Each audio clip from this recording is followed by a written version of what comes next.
On August 5th, 2019, India made an announcement that sent shockwaves around the globe.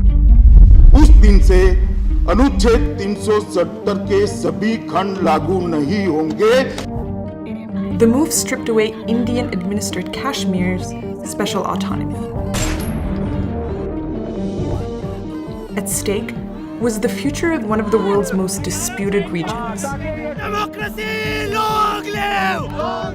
It's a huge surprise. A significant move to take direct control of the state of Kashmir. Troops, as we understand it, out on the streets. Panic has gripped many local residents. If I were to sum up August 5th in one line, I would say that it has laid foundation for another decade of conflict. So how is the decision on Article 370 reshaping the region? Let us unpack that for you.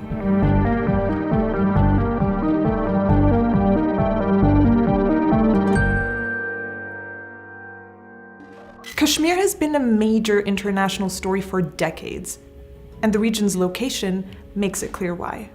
It's situated in the northernmost part of the Indian subcontinent, with China, India, and Pakistan all controlling parts of it. India and Pakistan, both nuclear powers, claim the territory in its entirety. However, we're going to focus on this part, the Indian-administered area.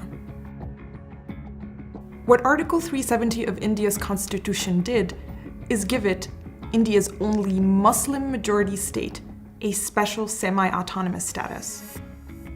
Indian-administered Kashmir had its own flag, legislative assembly, and chief minister. Related articles forbade outsiders to settle in, buy land, hold local government jobs, or win scholarships in Indian-administered Kashmir.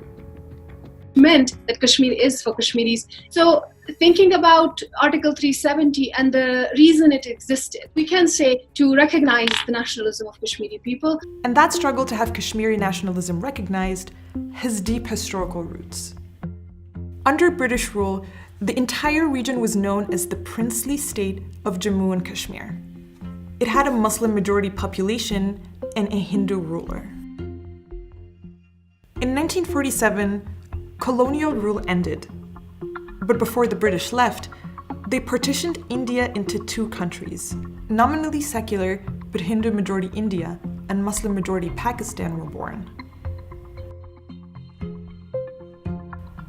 Several princely states were given the choice to join either country. The ruler of Jammu and Kashmir at the time, a man by the name of Hari Singh, ceded control to India. And in this area of the world, there appeared a threat to international peace. And soon the newly formed states of India and Pakistan went to war.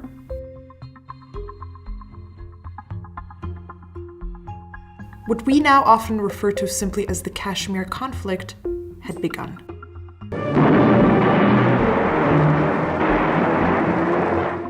The United Nations intervened 1 year later, brokering a ceasefire that established the line that still divides India-controlled and Pakistan-controlled Kashmir today. Its resolution also called for a referendum on the status of all of Kashmir. Only the referendum never happened. India started calling the area it administers the state of Jammu and Kashmir, which had the special privileges afforded under Article 370.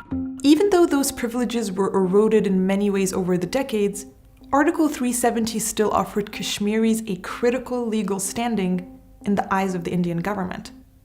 So taking it away was a shock. When you promise people something, they hold on to it, and they're also waiting for the plebiscite that's going to happen with the option of independence. Nobody from Kashmir or Jammu was consulted before doing this decision. The government of India really took the opinion of the governor, who is an appointee of the President of India, as consent of 12 million people of Jammu and Kashmir.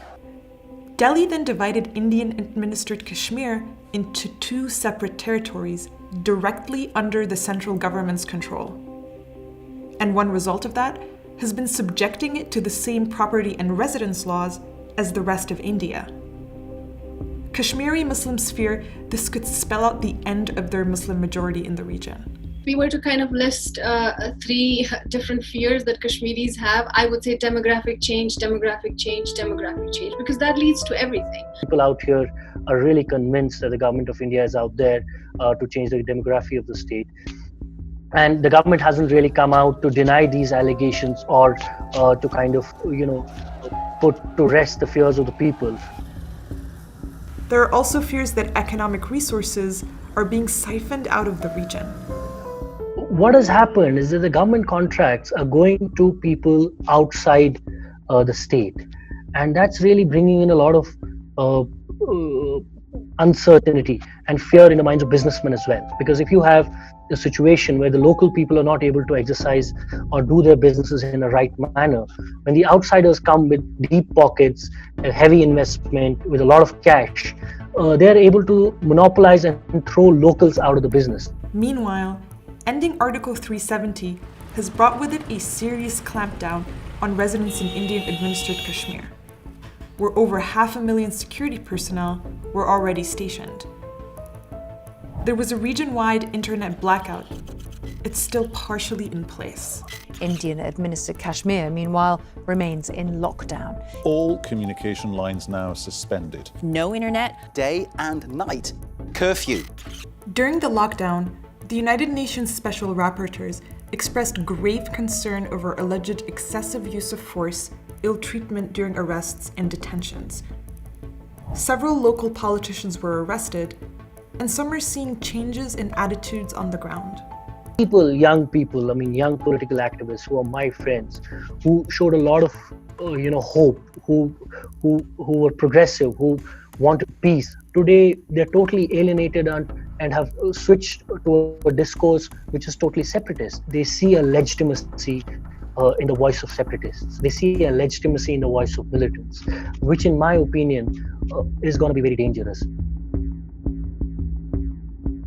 However, militant separatism is one of the key reasons why India's government says it took this step. साथियों, मुझे पूरा विश्वास है कि इस नई व्यवस्था के तहत हम सब मिलकर आतंकवाद, अलगाववाद से जम्मू कश्मीर को मुक्त कराएंगे. And many Indians share those concerns about violence. Indian-administered Kashmir has seen a violent insurgency at least since 1987, when a disputed election fueled separatist sentiment. Hindu Kashmiris known as Pandits have been targeted by Islamist militants, causing their mass migration out of the territory. India has accused Pakistan of sponsoring insurgent attacks. There are 42,000 people that have been killed in Jammu and Kashmir because of terrorists operating with the support of a country to our west.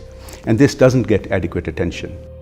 The terrorism in Jammu and Kashmir has always been a national security issue for the country and for any government in Delhi. This was particularly so in the 1990s during the height of militancy. Figure of something like little more than 4,000 odd terror incidents in 1990. It just goes to show how violent the conflict was. But after that, troops were sent in, the army was sent in, and things started to be brought under control. So you had a period around 2012, 2014, when the number of incidents reached their lower hundreds. The violence was one reason why India's government says it revoked the region's former autonomy. Officials also claim its special status was preventing its development and integration with India. Article 370 provided shelter to all kinds of horrible things. It did not allow 106 Indian laws passed by Parliament and the Supreme Court's rulings to apply in Kashmir, including LGBTQ rights, including women's rights. But observers say revoking Article 370 was motivated by Prime Minister Narendra Modi's own political ambitions of being at the helm of a Hindu nationalist state.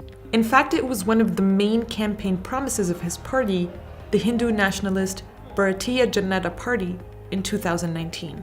Here you have Narendra Modi, a strong man who is dealing with the problem of Kashmir, who is able to show to his support base and to the wider Indian population that, look, here is India's only Muslim majority state. They were being problematic, and here we have sorted them out by removing Article 370, and hence now this state is a complete part, a completely integrated with the Union of India. Prime Minister Modi promised that this move would help end turmoil in Indian-administered Kashmir, and that it would usher in an era of economic development and stability. But for now, many residents say that this is not happening, and that their dream of deciding on their future now seems more distant than ever. And what we have seen in last few months, I do not really see a positive future because after August 5th, the government really had a very, very small window of aggressively deploying its resources when it comes to development, infrastructure, winning hearts and minds. That has not happened. But what has really happened 1 year after August 5th, the humiliation continues. We have come to a point where anyone who shows eyes to India is seen as a friend, or who shows eyes to the Narendra Modi government is seen as a friend. That's a very dangerous trend. That kind of, widespread anger and alienation I have not witnessed in my life.